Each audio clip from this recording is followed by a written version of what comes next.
তাহলে সুন্দর একটা নাম, এটা বাচ্চার অধিকার। এটা বাচ্চার কি অধিকার? বান্দর নাম রাখে না? রাখে। সূর্য মিয়া নাম রাখে, কালা মিয়া নাম রাখে কি না? আচ্ছা, এই নামগুলো কি ভালো হইল? এই নামগুলো তো ভালো হইল না।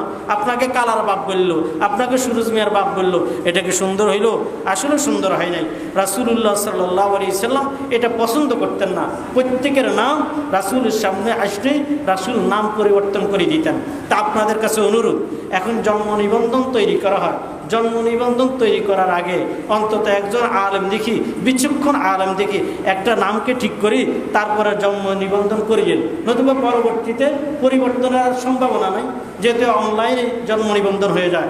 আল্লাহ বুঝার তৌফিক দান করেন। 6 নম্বর, কোনো আলহামদুলিল্লাহিল্লাযী লা জিদ্দা লাহু ওয়া লা নিদ্দা লাহু লা মিসলা লাহু ওয়া লা মাসীলা লাহু লা আউওয়ালা লাহু ওয়া লা আখিরা লাহু লা বিদায়াতা লাহু ওয়া লা নিহায়া লাহু ওয়া নাশহাদু আন লা ইলাহা ইল্লাল্লাহ ওয়া নাশহাদু আন্না সাইয়্যিদানা ওয়া সানাদানা ওয়া হাবিবানা وحبيب ربنا ومولانا محمدا عبده ورسوله أرسله بالحق بشيرا ونذيرا وداعيا إلى الله بإذنه وسراجا منيرا أما بعد فأعوذ بالله من الشيطان الرجيم يا أيها الذين آمنوا قوا أنفسكم وأهليكم نارا وقودها الناس والحجارة عليها ملائكة غلاظ شداد لا يعصون الله ما أمرهم ويفعلون ما يؤمرون وقال سيدنا رسول الله صلى الله عليه وسلم ألا كلكم راع وكلكم مسؤول عن رعيته أو كما قال النبي صلى الله عليه وسلم اللهم صل على سيدنا محمد وعلى آل محمد كما صليت على إبراهيم وعلى آل إبراهيم إنك حميد مجيد اللهم بارك على محمد وعلى آل محمد كما باركت على إبراهيم وعلى آل إبراهيم إنك حميد مجيد اللهم صل على سيدنا محمد كلما ذكره الذاكرون وكلما غفل عن ذكره الغافلون أستغفر الله الذي لا إله إلا هو الحي القيوم وأتوب إليه لا حول ولا قوة إلا بالله العلي العظيم أستغفر الله الذي لا إله إلا هو الحي القيوم وأتوب إليه لا حول ولا قوة إلا بالله العلي العظيم معزز محترم মুরব্বিয়ান আযম আজিজ তালাবায়ে মাদ্রাসা দারুল উলুম, আল্লাহ তাআলার অসংখ্য অগণিত শুকর আদায় করি যে রব্বে কারীম বৃষ্টির দিনে হাজারো ব্যস্ততা, শক্ত ব্যস্ততাকে পিছনে রেখে আল্লাহ তাআলা সুস্থতার জিন্দেগি দান করে আমাদেরকে দারুল উলুম মাদ্রাসা মসজিদে আসার এবং বসার তৌফিক দান করেছেন। রব্বে কারীমের শুকর আদায় করি আলহামদুলিল্লাহ। আল্লাহ তাআলা আমাদেরকে দুনিয়ার মধ্যে পাঠিয়েছেন, এই পাঠানোটা ক্ষণিকের জন্য। কতক্ষণ সময় এটা কোনো ব্যক্তি বলতে পারব না। প্রত্যেকটা ব্যক্তির জিন্দেগির মধ্যে আজান আর ইকামত হয়ে গেছে, এখন শুধু নামাজের বাকি আছে। জানাজার নামাজের কোনো আজান নাই, ইকামত নাই, কারণ আজান আর ইকামত হয়ে গেছে। আজান আর ইকামতের পরে শুধুই মাত্র ইমাম সাহেব বলবে আল্লাহু আকবার। এই প্রত্যেকের জিন্দগিতে শুধু আল্লাহু আকবার বলার সময়টাই বাকি আছে, এছাড়া আর কোনো সময় আমাদের বাকি নাই। আল্লাহ তাআলা দুনিয়ার মধ্যে যে আমাদেরকে পাঠাইলেন, এই দুনিয়ার মধ্যে বোঝা গেল চিরস্থায়ীর জন্য পাঠান নাই, এখানে থাকার জন্য পাঠান নাই, এখানে কেউ থাকে নাই, এখানেও কেউ থাকতে পারবে না, সকলকেই চলে যেতে হবে। প্রত্যেকেই আমরা আখিরাতের যাত্রী। ঘুমাইলেও আমি চলতেছি আখিরাতের গাড়িতে, হাঁটলেও আমি আখিরাতের গাড়িতেই চলতেছি, গল্প গুজব করতেছি আমি আখিরাতের গাড়িতেই চলতেছি। দৈনিক যে সেকেন্ড, যে মিনিট, যে ঘন্টা আমার হায়াত থেকে যাইতেছে, প্রতিটা সেকেন্ড আর ঘন্টা আমাদেরকে হয়তো জান্নাতের রাস্তার দিকে নিতেছে, নতুবা আমাদেরকে জাহান্নামের রাস্তার দিকে নিতেছে। ফারিকুন ফিল জান্নাতি ও ফারিকুন ফিস সাঈর। হয়তো আপনি জান্নাতওয়ালা হবেন, নতুবা আপনি জাহান্নামওয়ালা হবেন। কোনো মানুষ এটা কখনোই কোনো মানুষ নিশ্চিন্তে বসে থাকতে পারে না, কোনো মানুষ এমনিতেই বসে থাকতে পারে না। যে মানুষটার চিন্তা হবে আমি কি জান্নাতওয়ালা না জাহান্নামওয়ালা। যদি জান্নাতওয়ালা হই তো আপনার কাছে কি প্রমাণ আছে আমি আপনি জান্নাতওয়ালা হয়ে গেলাম? আমার আপনার কাছে কি প্রমাণ আছে আমি আপনি জান্নাতের রাস্তার মধ্যেই আছি?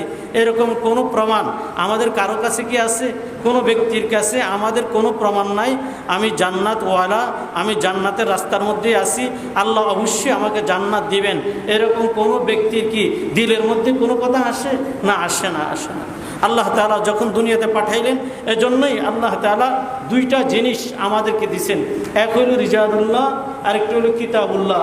রিজালুল্লাহ মানে জনাবে মুহাম্মদুর রাসূলুল্লাহ সাল্লাল্লাহু আলাইহি ওয়াসাল্লামকে আল্লাহ তাআলা আমাদের জন্য পাঠিয়েছেন যেন আমরা জান্নাতে যেন যাইতে পারি। আর কিতাবুল্লাহ যেটা আল কোরআন, এই কোরআনকে আমাদের জন্য সংবিধান হিসাবে পাঠিয়েছেন। এই কোরআনের এক একটা আয়াতের মধ্যে যে বিধান আছে, এই বিধান অনুযায়ী আমাকে আপনাকে জিন্দেগি গঠন করতে হবে। কোরআনের কোনো আয়াত আমার পছন্দ হোক বা নাই হোক, এই কোরআন অনুযায়ী আমাকে জিন্দেগি গঠন করতে হবে। যেমন একজন মানুষ জিন্দেগির কখনো সে সাদা জামা পরিধান করে নাই, সে কখনো পাঞ্জাবি গায়ে দেয় নাই, জিন্দেগির মুহূর্তের মধ্যে সে অমুক দলের এমপি, অমুক দলের মন্ত্রী হইয়া সে মৌলবাদী বলি মানুষদেরকে গালি দিয়েছে, মোল্লা বলে গালি দিয়েছে, নামাজিওয়ালাদেরকে গালি দিয়েছে, আজানওয়ালাদেরকে গালি দিয়েছে, মসজিদ মাদ্রাসার বিরোধিতা করেছে। মৃত্যুর পরে ওই ব্যক্তিও কিন্তু সাদা জামা তাকে পরিধান করতে হবে। ওই ব্যক্তি কখনো এই কথা বলতে পারবে না আমাকে সাদা জামা কেন পরাইতেছ, আমাকে সাদা জামা পরাইও না, আমি সাদা জামা গায়ে দিয়া আমি কখনো কবরে যাব না। এরকম কোনো এমপি, মন্ত্রী, কোনো বিশেষ ব্যক্তি, কোনো প্রধানমন্ত্রী আজ পর্যন্ত বলতে পারছে? কোনো ব্যক্তি বলতে পারবে না। না কবি শামসুর রহমান বলতে পারছে, না হুমায়ুন আজাদ বলতে পারছে, না আরও বড় বড় নেতাবর্গ যারা ইসলামের বিরোধিতা করছে তারা বলতে পারছে? কোনো ব্যক্তি বলতে পারছে? কোনো ব্যক্তিই বলতে পারে নাই। প্রত্যেক ব্যক্তিকেই শেষ পর্যন্ত কোরআনের কাছেই মাথা করতে হলো, প্রত্যেক ব্যক্তিকে হাদিসের কাছে মাথা নত করতে হলো। তো কোনো ব্যক্তি যদি মরার আগে যদি সোজা না হয় তো মরার পরে সোজা হইতে হয়। তো চিন্তা করার বিষয়, কোনো ব্যক্তি যদি মরার আগে সোজা না হইয়া মরার পরে যদি সোজা হয় কোনো লাভ হবে? কোনো লাভ হবে না। কোনো ব্যক্তিকে যদি জেলখানা নিয়ে যদি তাকে যদি কঠিনভাবে পিটানো হয় আর যদি সারেন্ডার করে আমি অমুক ব্যক্তিকে হত্যা করছি, আমি মাপ চাইতেছি, জীবনে আর কাউকে হত্যা করব না, আমাকে জেলখানা থেকে একটু মুক্তি দিয়ে দিন, কি পুলিশে ছাড়তে পারবে? ম্যাজিস্ট্রেট ছাড়তে পারবে? কারো কোনো ক্ষমতা আছে? কারো কোনোই ক্ষমতা নাই। তখন তার জন্য ফাঁসির আদেশের অপেক্ষা আছে। তার জন্য কি অপেক্ষা আছে? ফাঁসির আদেশের অপেক্ষা আছে। তেমনিভাবে দুনিয়ার জিন্দিগির মধ্যে যারা অপরাধ করবে তাদের অপরাধীর জন্য তাদেরকে কাল ময়দানে মহাশরে আসামির কাঠগড়ায় দাঁড় করানো হবে, আর তারা অপরাধী হইয়া জাহান্নামের দিকে যাইতে হবে। এজন্যই মরলে সোজা হব না মরার আগে সোজা হব? বলেন, মরার আগে সোজা হব। কি করবো বলেন? মরার আগে সোজা হব, মরলে সোজা হব, এটা যেন না হয়। তো বিগত 2 জুমা থেকে আলোচনা হইতেছে, আজকে 3য় জুমা। আল্লাহ যদি তৌফিক দান করে আজকের জুমা ইনশাআল্লাহ আলোচনা শেষ করার জন্য চেষ্টা করব। সেটা হলো প্রত্যেক মসজিদের মধ্যে, প্রত্যেক মাহফিলের মধ্যে, প্রত্যেক দিনের মজলিসের মধ্যে পিতা মাতার আলোচনা করা হয়। যখন মা বাবার আলোচনা করা হয় তখন মা বাবা খুব খুশি হয়। যখনই পীর সাহেবের আলোচনা করা হয়, পীর সাহেবের হক সম্পর্কে পীর সাহেব খুশি হয়। যখন এরকম শ্বশুর শাশুড়ির আলোচনা করা হয় তখন শ্বশুর যারা তারা খুশি হয়। কিন্তু যখন ওস্তাদের আলোচনা করা হয় ওস্তাদ খুশি হয়। কিন্তু বিপরীতে সন্তানের কি অধিকার আছে এটা নিয়ে আলোচনা করা হয় না, জামাইয়ের কি অধিকার আছে এটা নিয়ে আলোচনা করা হয় না, ওস্তাদ চাকরিদের ব্যাপারে ছাত্রর কি অধিকার আছে সেটা আলোচনা করা হয় না। কিন্তু দরকার ছিল ছাত্রর অধিকার বেশি আলোচনা করা, দরকার ছিল বেশি সন্তানের অধিকার আলোচনা করা। কারণ সন্তানের অধিকার আলোচনা না করার কারণে বহির্বিশ্বে এখন বৃদ্ধদেরকে তার ঘর থেকে বাহির করে দেয়। বৃদ্ধকে তার কার ঘর থেকে বাহির করে? বৃদ্ধকে তার ঘর থেকে বাহির করে। অর্থাৎ বাবা মা যখন বৃদ্ধ হয়, বুড়া হয়, তখন বলে তাদেরকে আশ্রমের মধ্যে পাঠিয়ে দাও, বৃদ্ধাশ্রমের মধ্যে পাঠিয়ে দাও। আচ্ছা, যে সন্তানটা তার বাবা মাকে বৃদ্ধাশ্রম থেকে বৃদ্ধাশ্রমে পাঠিয়েছে, এটা কি বাবা মার ঘর থেকে তাকে বাইর করছে না সন্তান তার ঘর থেকে বাইর করছে? একটু বুঝে থাকতে বলেন তো, কোথায় থেকে বাইর করছে? বাবা মার ঘর থেকে বাবা মাকে বাহির করে দিছে। এটা বড় কঠিন কথা। আমার সন্তান, যে সন্তানকে আমার উসিলায় আলো বাতাসের মুখ দেখছে, যে সন্তানটাকে কোলে নিয়ে আমি বড় করছিলাম, যে সন্তানটাকে না আমি নিজে না খাইয়া যে সন্তানটাকে আমি খাওয়াইলাম, এই সন্তান আমাকে আমার ঘর থেকে বাহির করে দিছে। এটা বড় দুঃখজনক কথা, এটা বড় দুঃখজনক কথা। এইরকম বাবা কলজা ফাটি মরে যাওয়ার দরকার, কলজা ফাটি মরে যাওয়ার দরকার। এই বাবার দরকার হলো যে মানুষে বলে নোয়াখালীর ভাষায় মাটি হাঁটুক, আমি মাটির ভিতরে হাঁদাই যাই, মাটি ফাটি যাক, আমি মাটির ভিতরে ঢুকি যাই, আমি মরি যাই। আমার মতো ব্যক্তি বাঁচে থাকার আর কি নেই, কোনো দরকার নাই। যে সন্তান আমাকে, আমার সন্তানই আমাকে ঘর থেকে বাহির করে দিছে। এজন্যই সন্তানের অধিকার নিয়ে আজ 3 জুমা আলোচনা করতেছি। তো 3 জুমার মধ্যে সংক্ষেপে আজকে আবার বলি যে প্রথম হলো একজন মা বাবার কর্তব্য হলো যে বাবা হইতে চায়, যে ব্যক্তি চায় সে ভবিষ্যতে বাবা হবে, তার জন্য জরুরি হলো সুন্দর একটা মা উপহার দেওয়া। সন্তানের জন্য একটা কি আনা? সুন্দর একটা মা উপহার আনা। অর্থাৎ যুবক ভাইদের উদ্দেশ্যে এই কথা বলি, তুমি যদি তোমার সন্তানের যদি খেদমত পাইতে চাও, সন্তানকে যদি সুসন্তান গড়াইতে চাও, তো এমন মেয়ে বিবাহ করো যে মেয়ে ঘরে আনলে তোমাকে একটা সুসন্তান উপহার দিতে পারবে। কারণ সন্তানেরা বেশিরভাগ কার অধীনে চলে? মায়ের অধীনে চলে। সন্তানেরা বেশিরভাগ মায়ের স্বভাব সন্তানের মধ্যে প্রতিপালিত হয়। এজন্য জরুরি হলো যে যুবক চাইবে আমি ভবিষ্যতে সত্যিকারই একজন বাবা হব, সফল একজন বাবা হব, তার জন্য জরুরি হলো ঘরের মধ্যে একজন সুন্দর বা মা আনা, তার বাচ্চার মা আনা। মেয়ে না চিন্তা করবে কি আমার বাচ্চার মা আনবো, বাচ্চার জন্য কী রকম মায়ের প্রয়োজন ওই রকম মা আনবো, প্রথম কাজ। 2 নম্বর কাজ হলো সন্তান যখন দুনিয়াতে আসবে তখন সর্বপ্রথম তার ডান কানে আজান দেওয়া, বাম কানে ইকামত দেওয়া। ডান কানে কি দেওয়া? আজান দেওয়া, বাম কানে ইকামত দেওয়া। এটা সন্তান মেয়ে হইলেও ছেলে হইলেও, কারণ গত যুবা বলছিলাম ছেলের জানাজা হয়, পুরুষের জানাজা হয়, মহিলার কি জানাজা হয় না? তো হয়। তো এই পর্যন্ত কোনো জানাজার নামাজের আগে, মহিলার জানাজার নামাজের আগে আজান আর ইকামত হয়েছে ইতিহাসে শুনছেন? মৃত্যু পর্যন্ত কখনো শুনবেন না। তাইলে বোঝা গেল মহিলারও জন্মের সাথে সাথে আজান দিতে হবে, মেয়ে সন্তান হইলেও জন্মের সাথে সাথে আজান দিতে হবে। ছেলেদের যেরকম ডান কানে আজান দেওয়া হয়, বাম কানে ইকামত দেওয়া হয়, মেয়েরও ডান কানে আজান দিতে হবে, বাম কানে ইকামত দিতে হবে। কারণ পুরুষের যেরকম জানাজা হয় মেয়েরও জানাজা হয়। 2 নম্বর কথা। 3 নম্বর আলোচনা হলো একজন সন্তান যখন ভূমিষ্ঠ হয় তখন তার দ্বিতীয় কাজ হলো তাহরিক করানো। কি করানো? তাহনিক করানো। এটা আমার মনে হয় 100% লোকের মধ্যে 100% এই আমলটা করি না। সুসন্তান কেমন হবে? তাহনিক করানো অর্থ কি? তাহনিক করানো অর্থ হলো সমাজের মধ্যে যিনি সবচাইতে আল্লাহওয়ালা, ওই আল্লাহওয়ালারা আনি আমার নবজাতক সন্তানের মুখে তার হাত দিয়ে একটু মধু খাওয়ানো, নতুবা খেজুরকে বুজুর্গ সাবাইবে, সাবাই একটুখানি খেজুর নিয়ে তার তালুর মধ্যে লাগাই দিবে। বাচ্চা তো খাইতে পারবে না, একটু তালুর মধ্যে লাগাই দিবে।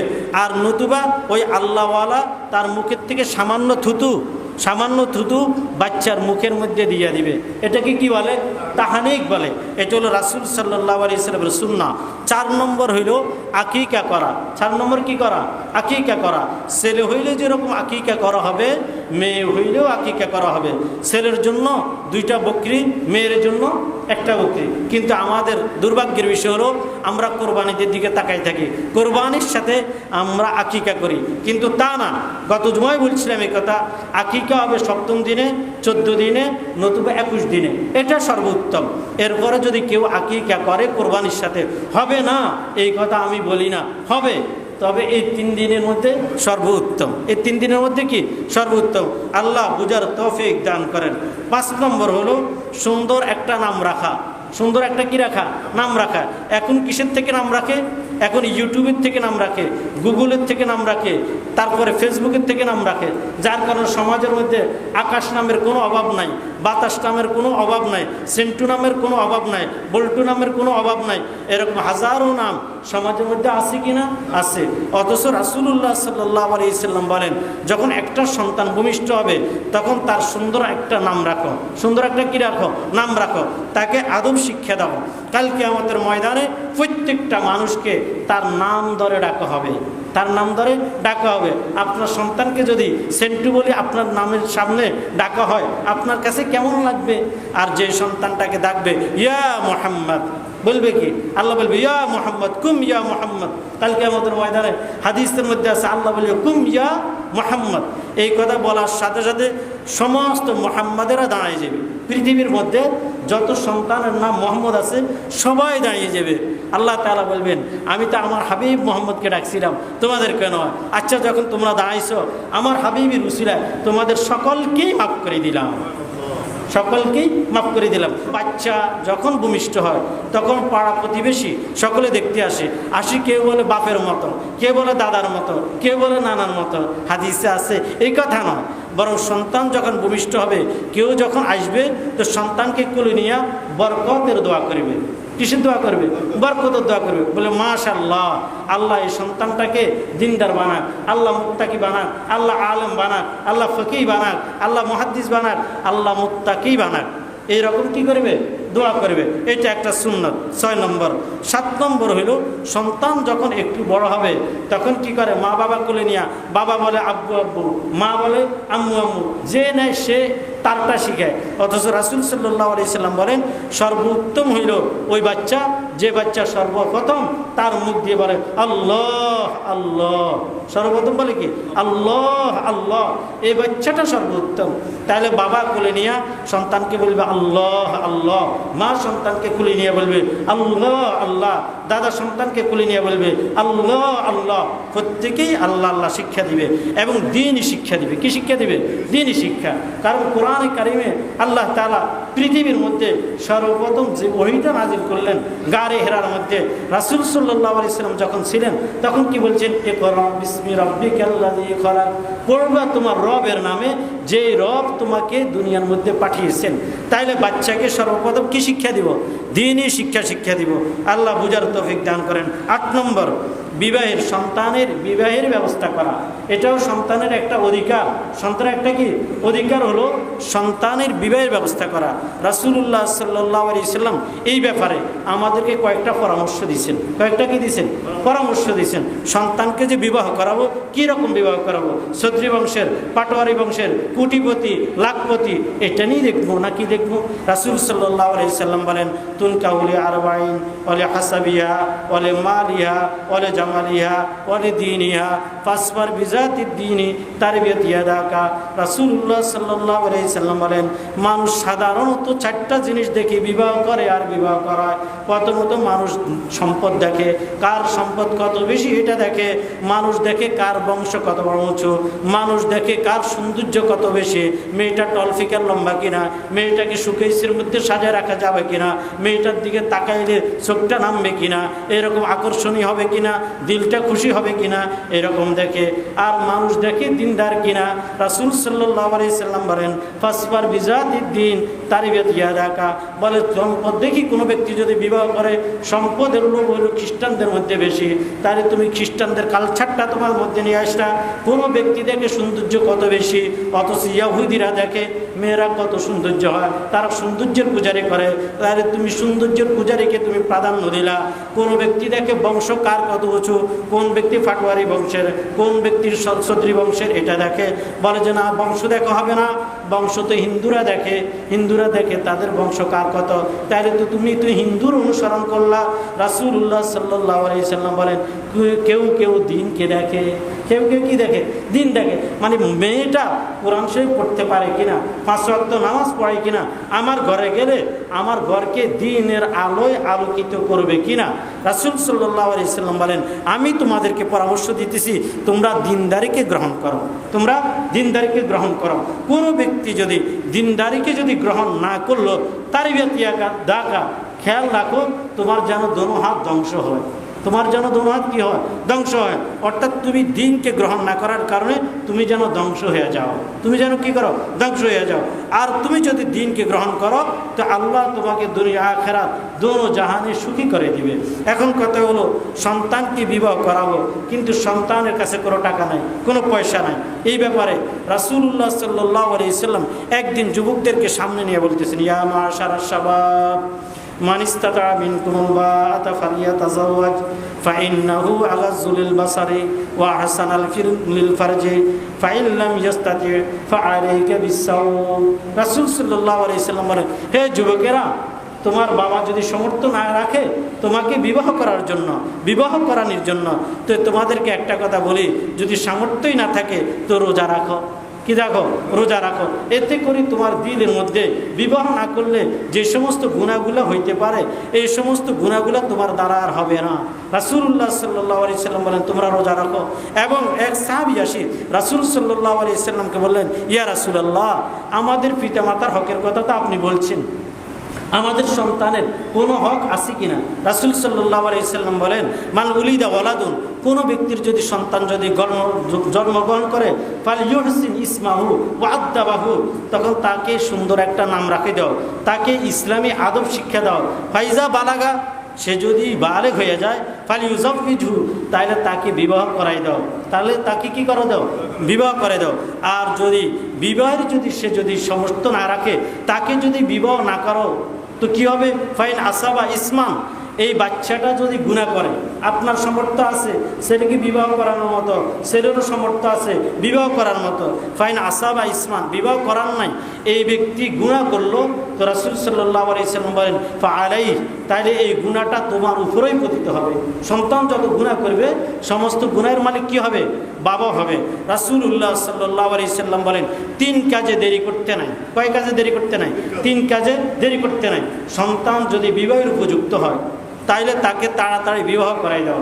2 নম্বর, যখন জানাজা উপস্থিত হবে, কোনো মানুষ মারা যাবে, তো এই কাজে দেরি করতে নাই, জানাজাতে দেরি করতে নাই। 3 নম্বর, যখন নামাজের আজান দিয়ে দিবে, তখন আর দেরি করতে নাই, তাড়াতাড়ি কি করে দাও, তাড়াতাড়ি নামাজের দিকে চলে যাও, তাড়াতাড়ি নামাজের মধ্যে চলে যাও।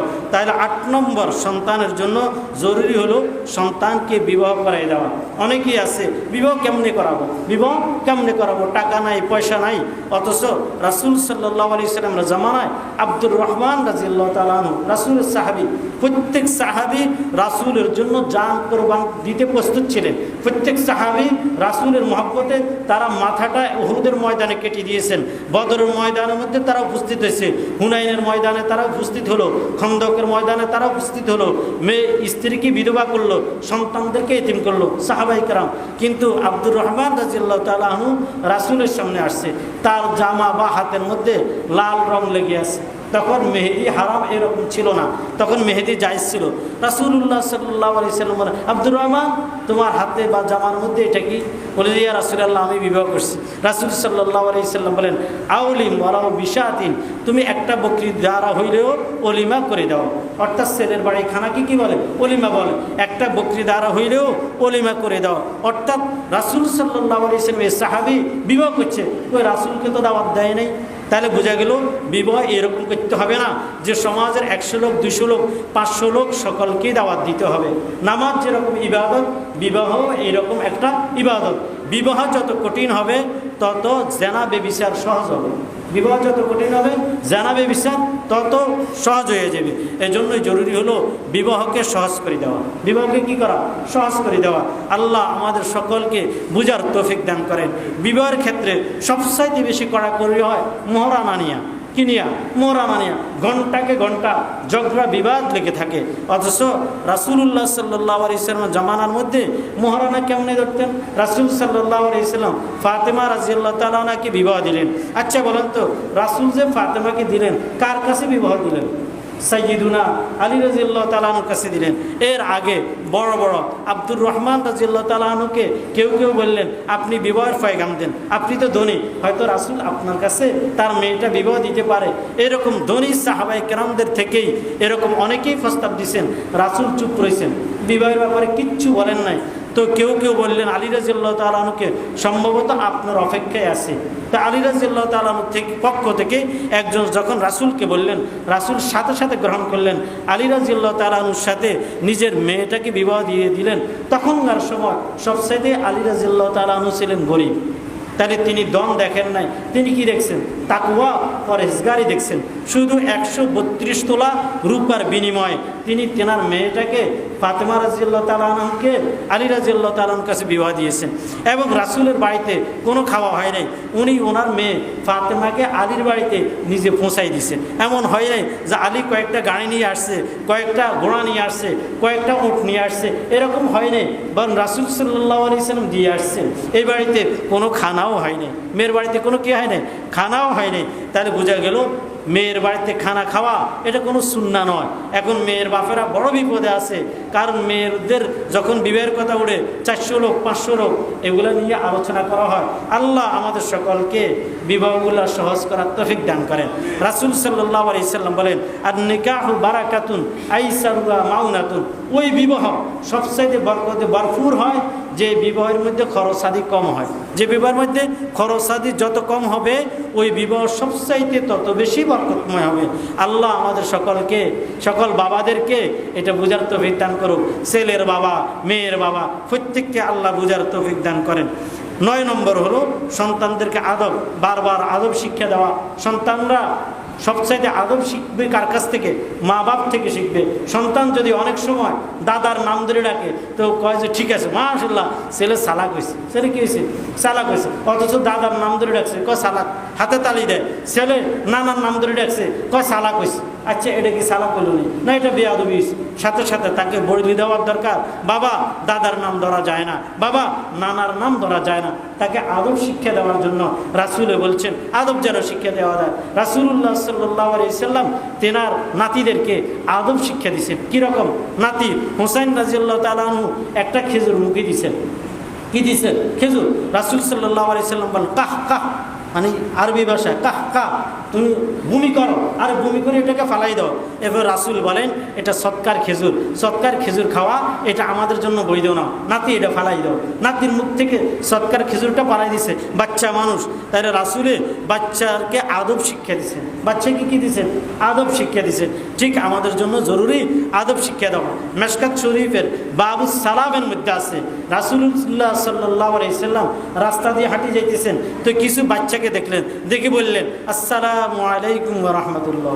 কাকে সালাম দিছেন? বাচ্চাকে সালাম দিছেন। অথচ আমরা বাচ্চাদের চেহারার দিকে তাকাই থেকে আমাকে সালাম দিবে। রাসূল কাকে সালাম দিছেন? মারারতু বিগিলমানিন ফাআলাইহি বিসসালাম। রাসূল বাচ্চাদের পাশে দিয়ে যাইতে বলছেন আসসালামু আলাইকুম ওয়া রাহমাতুল্লাহ। এই বাচ্চাদেরকে রাসূল এভাবে আদব শিক্ষা দিয়েছেন। আমরাও তদ্রূপভাবে বাচ্চাদের কোনো ভুল হইলে সাথে সাথে ভুল ধরাই দিব, নতুবা ড্যাবরা হবে। ড্যাবরা হবে বুঝছেন? আমার নোয়াখালী ভাষা, সিটাগের অনেক মেহমান আছেন, মানে বাম হাতে খানা খায়, কিছু কয় না। বাম হাতে খানা খাইলে কিছু কয় না, খাক না। এরপরে হইতে হইতে বাম হাতে সে অভ্যস্ত হয়ে যায়। অথচ তাকে ঘৃণা শিখানোর দরকার ছিল। বাম হাতে খায় না, বাম হাতে মানুষ পানি ব্যবহার করে, বাম হাতে মানুষ নাপাকি ধরে। বাচ্চাকে ঘৃণা শিখানোর দরকার ছিল, এটা করি নাই আমরা। 10 নম্বর সমানভাবে সম্পদ দেওয়া। সমানভাবে কি দেওয়া? সম্পদ দেওয়া। অর্থাৎ মা বাবা কেউ যদি সন্তানদেরকে জীবিত অবস্থায় সম্পদ দিতে চায়, তো মেয়েকে যতটুকু দিবে ছেলেকেও ততটুকু দিবে, ছেলের অর্ধেক মেয়ে পাইবে। এটা জীবিত অবস্থায় নয়, জীবিত অবস্থা যদি দিতে চায় সমানভাবে দিবে। নোমান ইবনে বশির রাদিয়াল্লাহু তাআলা আনহু আব্বাকে নিয়ে নোমান ইবনে বশির রাসূলুল্লাহ সাল্লাল্লাহু আলাইহি সাল্লামের কাছে গেছেন।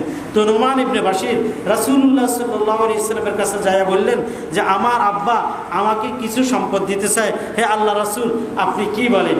আল্লাহ রাসূল সাল্লাল্লাহু আলাইহি সাল্লামকে নোমান ইবনে বশিরের আব্বা বলেন, হ্যাঁ আমার ছেলে ঠিকই বলছে, আমি আমার ছেলেকে কিছু সম্পদ দিতে চাই, আপনাকে সাক্ষী করানোর জন্য আমি আসছি। রাসূল সাল্লাল্লাহু আলাইহি সাল্লাম বললেন, নোমানের আর কোনো ভাই বোন আছে কিনা? বলে যে ইয়া রাসূলুল্লাহ আছে। বললো যে তাদের কি তুমি সম্পদ দিছ? তাদেরকে সম্পদ দিছ? ওই ভাইদেরকে, ওই বোনদেরকে তাদেরকে সেই সম্পদ দিছ? বলে যে ইয়া রাসূলুল্লাহ আমি তো তাদেরকে সম্পদ দিই নাই, দিব না। রাসূল সাল্লাল্লাহু আলাইহি সাল্লাম বললেন, না, তুমি সকল সন্তানদেরকে সমানভাবে সম্পদ দিতে হবে। আচ্ছা আমাদের সমাজের মধ্যে কি এরকম লোক আসেনি? আমাদের সমাজে নয়, আমাদের দেশে এরকম কি লোক আছে না? কিছু ছেলেকে সম্পদ বাড়াই দিয়ে দেয়, অগোচরে সম্পদ তাকে দিয়ে দেয়, ছোট ছেলেকে মাহরুম করে। অনেক সময় ছোট ছেলেকে সম্পদ দিয়ে দেয়, বড় ছেলেকে সম্পদ দেয় না। এরকম মাহরুম করে কিনা? করে, এরকম মাহরুম করে।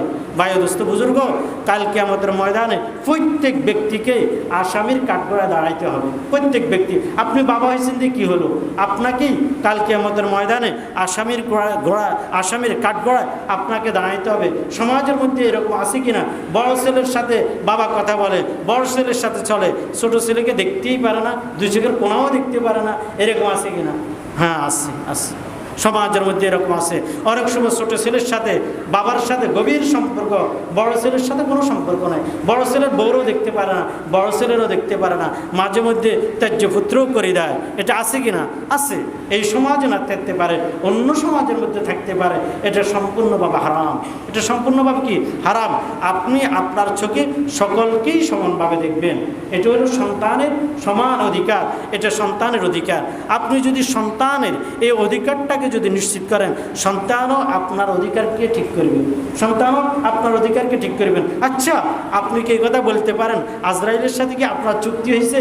আজকে যে ছেলেটাকে আপনি বেশি মহব্বত করেন, যে ছেলের সাথে আপনার ভালোবাসা, যে ছেলের ঘরে খানা খান, এই ছেলেকে আগে দুনিয়ার থেকে নিবে না যে ছেলের সাথে আপনার সম্পর্ক নাই তাকে আগে নিবে? কাকে আগে নিবে আপনার জানা আছে? জানা নাই। হতে পারে যে ছেলের সাথে আপনার ভালোবাসা বেশি, যে ছেলের দিকে আপনি টানা হিসাব বেশি করেন, যে ছেলেকে আপনি সম্পদের মালিক বানাই দিয়েছেন, যে ছেলেকে যখন আপনি কর্মজীবী ছিলেন বিল্ডিং ঘর করছেন, এই বিল্ডিং ঘরটা ছোট ছেলেটাকে দিয়ে দিয়েছেন, আর 3 ছেলের 1 ছেলেকেও দিলেন না, 3 ছেলে 1 ছেলেকে দিলেন না। এটা কি ইনসাফ হলো বলেন? এটা কি ইনসাফ হলো? আপনি যে ঘরটা আপনার উপার্জন দিয়া যে ঘরটা করছেন, এটাকে আপনি ছোট ছেলেকে দিলেন, বাকি ছেলেদেরকে কিছুই দিলেন না, তাদেরকে ঘর থেকে বাইর করে বললেন তোমরা তোমাদের উপার্জন দিয়ে ঘর করো। এটা কোনো ইনসাফ হলো? আপনি বলেন এটা কোনো ইনসাফ হলো না। দরকার হলো এই ঘরে আপনার কত টাকা গেছে, এই টাকাগুলোকে হিস্সা অনুপাতে প্রত্যেকটা ছেলেকে কিছু টাকা দিয়া তাদেরকে আপনি ঘর করে দিন। নতুবা যদি ছোট ছেলে যদি টাকার বেশি মালিক হয়, তাকে বলে দেন তুমি এই টাকাগুলোকে এত ভাগ করো, আমার এত টাকা গেছে, তোমার ভাইদেরকে এত টাকা দিয়া তুমি এই ঘরের মধ্যে বসবাস করো। এটাই না ইনসাফের কথা ছিল? এটা না কি ছিল? ইনসাফের কথা ছিল। বাপেরা, আমরা বাবারা, আমিও তো একজন বাবা, আমারও 5 সন্তান, আমিও বাবা, আমি আমার জন্যই বলতেছি প্রত্যেক বাবা ভয় থাকা উচিত আমাকে যেন জাহান্নামের আগুনে জ্বলতে না হয়। এই বেইনসাফির কারণে আগুনে আমাদেরকে জ্বলতে হবে। আল্লাহ আমাদের সকলকে বুঝার তৌফিক দান করেন। 11 নম্বর হলো বিবাহের ক্ষেত্রে ছেলে মেয়ের মতকে প্রাধান্য দেওয়া। ছেলে আর মেয়ের মতকে কী দেওয়া? প্রাধান্য দেওয়া। অর্থাৎ আপনার ছেলের বিবাহের উপযুক্ত হয়েছে, আপনি ফতেঘাটে একটা মেয়ে দেখছেন, ফতেঘাটে একটা মেয়ে দেখছেন, আপনি এঙ্গেজমেন্ট করছেন, আংটি পরাই দিয়েছেন, ছেলের আগে বললেন তোমার বিবাহ দিন তারিখ হয়ে গেছে, প্রস্তুত থাকো অমুক দিন তোমার বিবাহ। এটা কেমন কথা হলো? ছেলের কি পছন্দের বিষয় আছে না? আচ্ছা বিবাহ করবে কে? বিবাহ করবে ছেলে, বউটা থাকবো কার লগে? ছেলের সাথে থাকবো। আচ্ছা এখন কি শুরু হলো এটা? একজন ছেলেকে বিবাহ করার জন্য বাপে কয় আমি না দেখলে বিবাহ হবে না, আগে কি দেখবে? আমি দেখব, তারপরে বিবাহ হবে। আচ্ছা বাবা পুত্রবধূকে বিবাহের আগে দেখা এটা জায়েজ আছে কি না? এটা জায়েজ নেই। এই জন্যই তো অঘটন ঘটে, ছেলের বউ দেখতে যায়, বাপে বিবাহ করে ফেলে। এইরকম ঘটনা বাংলাদেশের মধ্যে হয় কি না বলে? হয়, হয়। ছেলের বউ দেখতে যায়, বাপে বিবাহ করে, এরকম অঘটনও কি করে এই বাংলাদেশের মধ্যে ঘটছে। তো এই জন্যই ছেলেকে বিবাহ করাইতে চাইলে আগে বাপে দেখবে, এটা না ছেলের বউ ছেলে দেখবে, ছেলের বউকে দেখবে ছেলে দেখবে। অনেক সময় দেখা যায় বাপে কয় আমার বড় জামাই যদি মিয়া হয়, বিয়া বুঝেন না আপনার, বাঁকা হয়, তেড়ামি করে, রাগ হয়, তাহলে তোর বিয়েই হইতো না। আমার যদি বড় জামাই যদি বিবাহের মধ্যে না আসে তাহলে বিবাহ হইতো না। আগে বউর ফটোটা বড় জামাইয়ের কাছে ফাটা, বড় জামাই দেখি যদি পছন্দ করে তাইলে বিবাহ হবে, নতুবা হবে না। কি এটা জায়েজ আছে নি বলেন? এটা জায়েজ আছে না, এটা কখনো জায়েজ নাই। বুঝাই নিতে হবে। কি করতে হবে? বুঝাই নিতে হবে। যে বিবাহ করবে সে দেখবে, যে বিবাহ করবে সেই দেখবে। আরে আপনার লাইলি মজনুর কাহিনী আপনারা বেশার কম সবাই জানেন। লাইলির মজনুর আব্বা মজনুকে বাইতুল্লাহ জিয়ারত করাইতে নিছে, হজ করাইতে নিছে। মজনুকে বলে, মজনু একটু বাইতুল্লাহ গিলাফটা ধর। তো ধরাইছে, ধরে বলে, মজনু তুই ক, আমি কসম করে বলতেছি আমি লাইলিকে বিবাহ করতাম না। তো সে বাইতুল্লাহর গিলাফ ধরে বলে, আমি কসম করে বলতেছি আমি লাইলিকে ছাড়া কাউকেই বিবাহ করব না, আমি লাইলিকে ছাড়া কাউকেই বিবাহ করব না। তো মজনুর আব্বা মজনুকে জিজ্ঞাসা করলো, মজনু তোরে বললাম কি করলে কি? বাবা দেখেন আমার চোখে যেটা সুন্দর, আমার চোখেরটাই আমার কাছে সুন্দর, আমার দুইটা চোখ আপনার কাছে লাগান, দেখবেন আপনার কাছেও লাইলিকে ভালো লাগবে, আপনার কাছে কি লাইলিকে ভালো লাগবে। তাইলে আপনার পছন্দ আপনার ছেলের পছন্দ নাও তো হইতে পারে, তাহলে বাসর ঘরেই হয়তো ডিসকাস হয়ে যাবে। কি হয়ে যাবে? ডিসকাস হয়ে যাবে। এরকম হয় কি না? বিবাহ করার পরে ছেলের বউ পছন্দ হয় নাই, ছেলে পরে আরেক বিবাহের জন্য প্রস্তুত হয়ে যায়, মা বাবার রহমতে আরেক বিবাহ করেও, তাইলে আপনার কারণে পুত্রবধূটা বিধবা হয়ে গেছে। আল্লাহ আমাদের সকলকে বুঝার তৌফিক দান করেন। সন্তানের ভরণ পোষণ, সন্তানের কি ভরণ পোষণ, এটা পিতা মাতার দায়িত্ব। এটা কার দায়িত্ব? পিতা মাতার দায়িত্ব। রাসূলুল্লাহ সাল্লাল্লাহু আলাইহি সাল্লাম বলেন, যে ব্যক্তিকে আল্লাহ তাআলা অভিভাবক বানাইছে সে যেন কি করে, তার সন্তানের সে যেন বিবাহ খরচা দেয়। কাফা বিল মারি ইসমান আইয়াজিয়া মাইয়াকুত। রাসূলুল্লাহ সাল্লাল্লাহু আলাইহি সাল্লাম বলেন, এক ব্যক্তি বড় গুনাহগার হওয়ার জন্য এটাই যথেষ্ট, সে তার সন্তানের ভরণ পোষণ দেয় না। সে সন্তানের কি দেয় না? ভরণ পোষণ দেয় না। রাসূলুল্লাহ সাল্লাল্লাহু আলাইহি সাল্লামের আরেকটা হাদিস হলো, সবচেয়ে উত্তম সত্য হলো নিজের সন্তানদের পিছনে ব্যয় করা। সবচাইতে উত্তম সৎকার কি বলেন?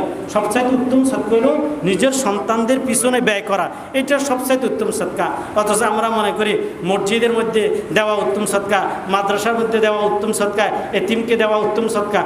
না না না, সবচাইতে উত্তম সৎকার হলো নিজের সন্তানের পিছনে ব্যয় করা। খেয়াল থাকবে তো ইনশাআল্লাহ। তাহলে এখন থেকে সন্তানের মুখে লোকমা তুলে দিব। আল্লাহ আমাদেরকে বুঝার তৌফিক দান করেন। 13 নম্বর হলো সন্তানকে বদদোয়া না করা। সন্তানকে বদদোয়া না করা। অনেকে আছে সন্তানের যদি টাকা পয়সা না দেয়, ইজার টিয়ার হচ্ছে খোদার গজব হোক, এটার টাকার হচ্ছে কি হোক, খোদার গজব হোক। আল্লাহ জানো এদের যেন আমার আর না দেখে, আল্লাহ যেন এর জানাজা যেন আমাকে না দেখে। রাসূলুল্লাহ সাল্লাল্লাহু আলাইহি সাল্লাম বলেন, লা তাদউ আওলাদিকুম, তোমরা তোমাদের সন্তানদেরকে বদদোয়া দিও না, তোমরা তোমাদের সন্তানদেরকে বদদোয়া দিও না। আচ্ছা সন্তানকে কইলেন আর কি, তুই মরি যা, তুই কি হয়ে যা, মরি যা, তোর যেন আল্লাহ আমার দুই চোখে যেন না দেখে, কোনো লাভ হয়েছে? এই বদদোয়ার দ্বারা কোনো লাভ হইব না? বলেন, কোনো লাভ হবে না। কারণ সন্তান মারা গেলে তো সবাই হারাইলেন। আচ্ছা যদি এই দোয়াটা করতেন, আল্লাহ আমার সন্তানটাকে তুমি টাকাওয়ালা বানাই দাও, যেন আমার সহযোগিতা করে। আল্লাহ আমার সন্তানের দিলে আমার মহব্বতটা বসাই দাও, সন্তান যেন আমাকে মহব্বত করে, আমার হকের দিকে সে যেন খেয়াল রাখে। আচ্ছা এটা করলে আগের দোয়া তুমি কি ভালো হইতো না? তো বদদোয়া কেন করেন? বদদোয়া কেন করেন? আল্লাহর মাঝে আর মা বাবার বদদোয়ার মাঝে কোনো হাইল নাই, কোনো পর্দা নাই।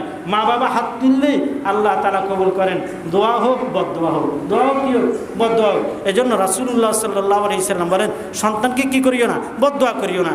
আরেকটা অংশে হাদিসে, লা তাদউ আলা আনফুসিকুম, রাসূল সাল্লাল্লাহু আলাইহি সাল্লাম বলেন, তোমরা নিজেদেরকেও নিজেরা বদদোয়া দিও না, নিজেদেরকে নিজেরা বদদোয়া দিও না। আমরা নিজেদেরকে নিজেরা বদদোয়া দিই দিই অনেক সময় কষ্ট পড়লে বলে মরি যাইতে মারি না নি, আল্লাহ ব্যয় করে দেয়, ব্যয় যে মরি যায়, আমি মরি না কা, আল্লাহ সবারই নিয়ে যায়, আমারে কেন নেয় না? সবাই মরে, আমি কেন মরি না? আল্লাহ বুঝি আমারে দেয় না, আল্লাহ তুমি আমার দুনিয়ার থেকে নিয়ে যাও। বলেনি এই কথা? হ্যাঁ, আল্লাহ রাসূল সাল্লাল্লাহু আলাইহি সাল্লাম বলেন, লা তাদউ আলা আনফুসিকুম, তোমরা তোমাদেরকে বদদোয়া দিও না, তোমরা তোমাদেরকে কি করিও না? বদদোয়া দিও না। আল্লাহ আমাদের সকলকে বুঝার তৌফিক দান করো। এরপর হাদিসের আরেক অংশ, লা তাদউ আলা খাদামিকুম, তোমরা তোমাদের যারা খেদমত করে তাদেরকে বদদোয়া দিও না। দেয়নি, বউরে বদদোয়া দেয়, বউরের শাশুড়ি কি দেয়? বদদোয়া দেয়।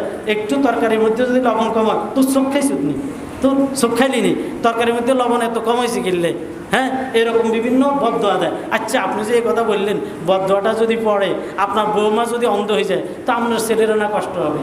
কার কষ্ট হবে? আপনার ছেলের কষ্ট হবে। নাতিপুতি থাকলে নাতিপুতির কষ্ট হবে, আপনারও তো কষ্ট হবে। সামনে আপনার খেদমত করব কে? এজন্যই এরকম করা যাবে না।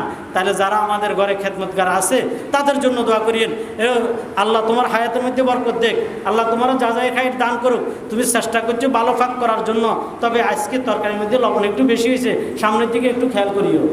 কি এটা সুন্দর হলো না?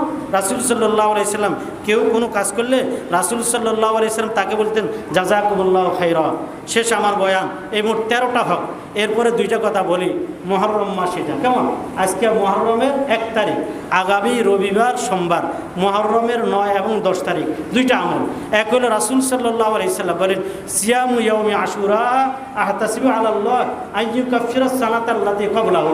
কোনো ব্যক্তি যদি মুহররমের 10 তারিখে যদি রোজা রাখে তো আল্লাহ তাআলা তার অতীতের সমস্ত গুনাহগুলো মাফ করে দিবেন। রাসূল সাল্লাল্লাহু আলাইহি সাল্লাম মদিনায় আসছে, দেখে ইহুদিরা রোজা রাখতেছে। তো রাসূল ইহুদিদেরকে জিজ্ঞাসা করলেন, আরে তোমরা রোজা রাখো কেন? আরে আমাদের নবী মূসা এই তারিখের মধ্যে নীল নদ থেকে মুক্তি পাইছে, আমরা সব মুক্তি পাইছি, এজন্যই আমরা এই দিনের মধ্যে রোজা রাখি। রাসূল সাল্লাল্লাহু আলাইহি সাল্লাম বলেন খালিফুল ইয়াহুদা। রাসূল সাল্লাল্লাহু আলাইহি সাল্লাম সমস্ত মুসলমানদেরকে বলেন তোমরা ইহুদিদের বিরোধিতা করো, সুমু ক্বাবলাহু ইয়াওমান আও বা'দাহু ইয়াওমান। হয়তো এই 10 তারিখের আগের সাথে মিলাইয়া একটা রোজা রাখবা, নতুবা পরের সাথে মিলাইয়া একটা রোজা রাখবা, অর্থাৎ 9-10, নতুবা 10-11 মিলাইয়া রোজা রাখবে।